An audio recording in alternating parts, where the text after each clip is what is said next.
Hello, welcome to Learn to Crochet with Daisy.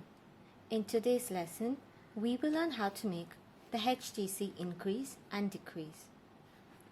The commonly used abbreviation for increase is INC and decrease is DEC, and these are the symbols.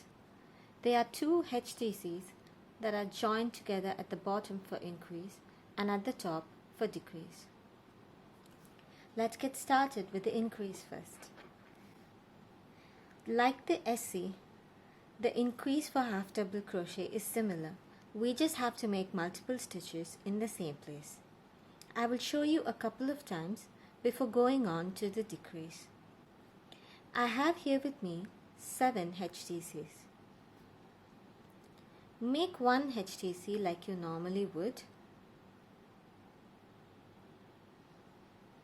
Now, instead of inserting your hook into the next stitch, insert your hook into the same stitch where we just made a half double crochet and make another stitch. See that? We have just made our very first increase. Let me show you one more time. So make one HDC and then a second one in the same place. See, that's how simple that is. You can pause the video right now and practice this a couple of times before going on to the decrease.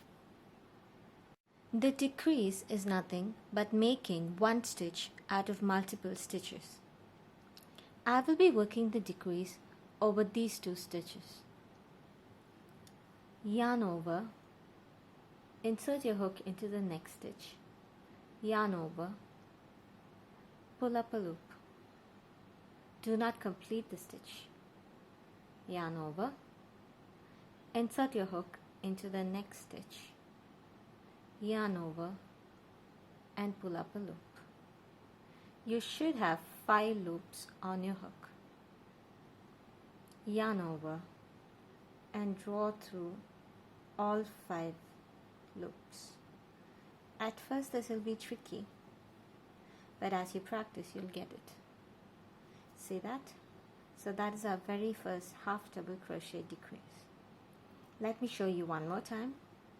Yarn over, insert hook into the next stitch, yarn over and pull up a loop, yarn over, insert hook into the next stitch, yarn over and pull up a loop, yarn over and pull through all 5 loops. So this is how we make the half double crochet increase and decrease. Keep practicing these stitches and I will meet you in the next lesson where we will learn how to make the double crochet. Happy hooking!